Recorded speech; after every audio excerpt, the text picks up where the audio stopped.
Punchline sur Europe 1, Patrice Boisfer. Allez, de retour sur le plateau de Punchline, toujours avec Gilles Maintré, ancien diplomate à Moscou, Jeannette Bougrab, qui est essayiste, Amine Katmi, essayiste, et Alexandre Chauveau, qui est du service politique d'Europe 1. L'Europe est à vos côtés, elle le restera autant qu'il le faudra jusqu'à la victoire. Les mots cet après-midi du président français Emmanuel Macron qui s'est rendu, et c'est historique, du côté de Kiev. Le président Macron qui était avec 3 autres homologues européens du côté de Irpin ce matin. Je vous propose de l'écouter. Vous êtes ici à Irpin sur un site qui a été détruit où en effet l'armée russe a été arrêtée à côté de plusieurs autres villes où des massacres ont été perpétrés et où nous avons eu les premières traces de ce qui sont des crimes de guerre sur lesquels nous coopérons d'ailleurs très fortement. Et je veux remercier l'ensemble des gendarmes, experts, magistrats français qui ont été déployés dès les premiers jours aux côtés des experts. On a tous vu ces images d'une ville dévastée qui est à la fois une ville héroïque, puisque c'est ici que, entre autres, que les Ukrainiens et les Ukrainiens ont arrêté l'armée russe qui descendait sur Kiev. Donc il faut se représenter l'héroïsme de l'armée, mais aussi de la population ukrainienne. Monsieur le Président, qu'est-ce que vous dites ? Et à côté de cela, vous avez aussi les traces, les stigmates de la barbarie. Voilà, le président Macron qui a été confronté à la réalité ce matin en banlieue de Kiev à Irpin. Jeannette Bougrab, essayiste, est-ce que justement le président Macron est confronté à cette réalité, est en train de changer son champ lexical ou non, changer moi d'avis, j'ai trouvé assez juste dans son. J'ai trouvé les critiques à son endroit et pourtant je suis jamais avare de critiques à son endroit. Un peu dur. Très juste sur sa manière d'avoir. C'est pas, il n'a pas joué l'équilibriste. Il a raison de dire que à un moment ou à un autre, et c'est pas Gilles Maintré qui va me contredire, qu'il faudra bien discuter avec la Russie. Donc de même sur la décision historique, certes de candidature de l'Ukraine, elle était attendue cette décision.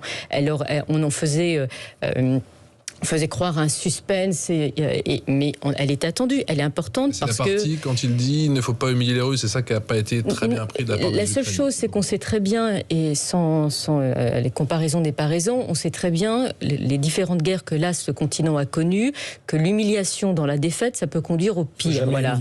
Et donc du coup, c'est pas ce qu'il a dit, d'autres l'ont dit. Kissinger l'a dit à Davos, Noam Chomsky l'a dit aux États-Unis. Si on veut à un moment ou à un autre, et justement la question de la candidature à l'Union européenne montrera que l'Union européenne est derrière l'Ukraine, mais qu'il faut que la guerre cesse, il faut que des civils arrêtent de mourir. On peut avoir tous les égos possibles, estimer que seule la victoire militaire est une victoire satisfaisante, mais aujourd'hui, ceux qui meurent, quand c'est des civils, c'est inacceptable. Donc il faut que ça s'arrête. Et donc, et là-dessus, moi je pense que le président a raison de dire il faut dialoguer. Il est courageux parce qu'il livre aussi des armes, il y est allé, c'est pas la première fois qu'il va à Kiev, et ça là-dessus on peut pas lui reprocher. Amine Katmi, essayiste, l'émotion est-elle en train de prendre le pas dans ce conflit ? Non, l'émotion non, je crois que l'émotion elle était surtout au début parce que la guerre revenait en Europe et que ça a évidemment choqué à juste titre beaucoup de concitoyens. De citoyens, mais je suis d'accord par rapport à ce que disait Jeannette. Quand on veut faire la paix, il faut être deux. Il faut mettre.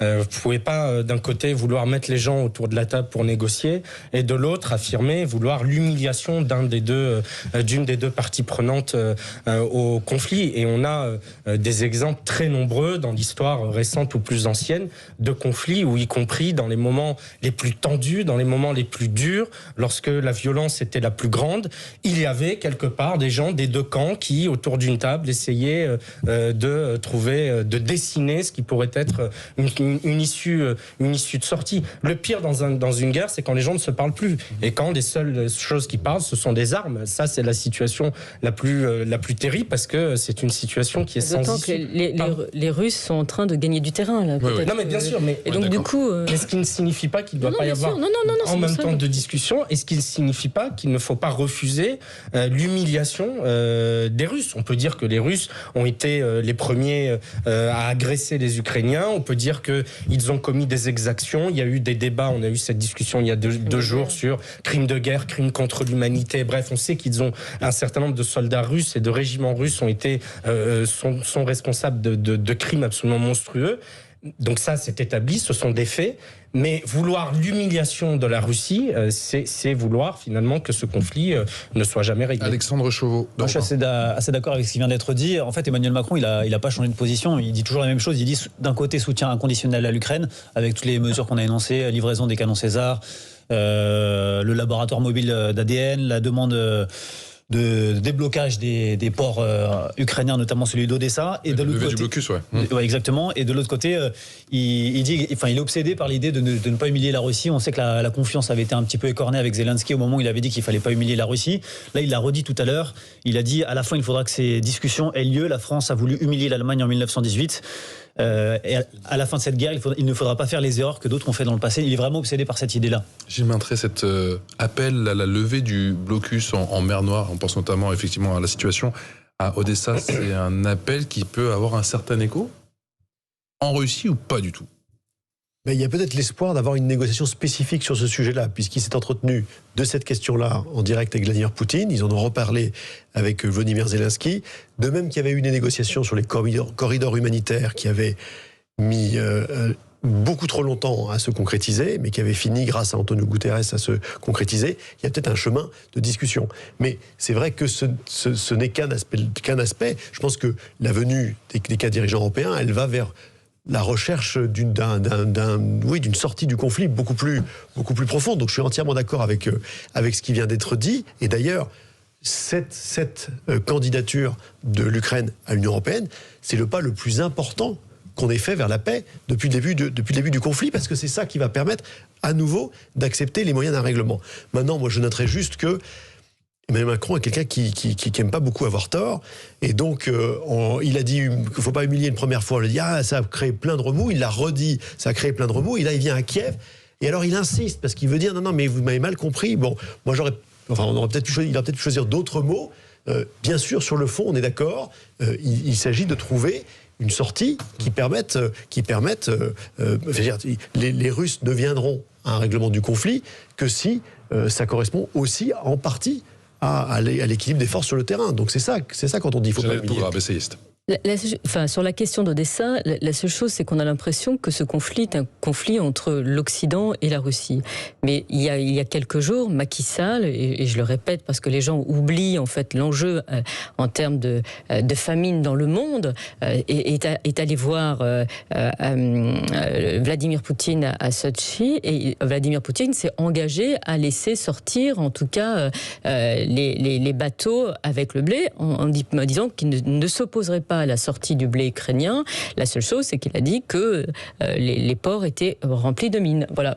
Et donc, il y a deux versions. En tout cas, moi, je pense que c'est essentiel, en tout cas, que les Européens, parce que l'une des problématiques, c'est que la banque qui permet, en tout cas, de pouvoir acheter, en tout cas, ces matières premières qui sont spécifiques, en fait, sont sorties du système SWIFT, du système international. Oui. Et donc, du coup, c'est les sanctions aussi internationales qu'on a appliquées qui conduisent, en fait, certains pays africains qui ont, je parle africain, mais pas uniquement, qui ont besoin de ce blé, qui ont besoin d'engrais, qui se trouvent pénalisés.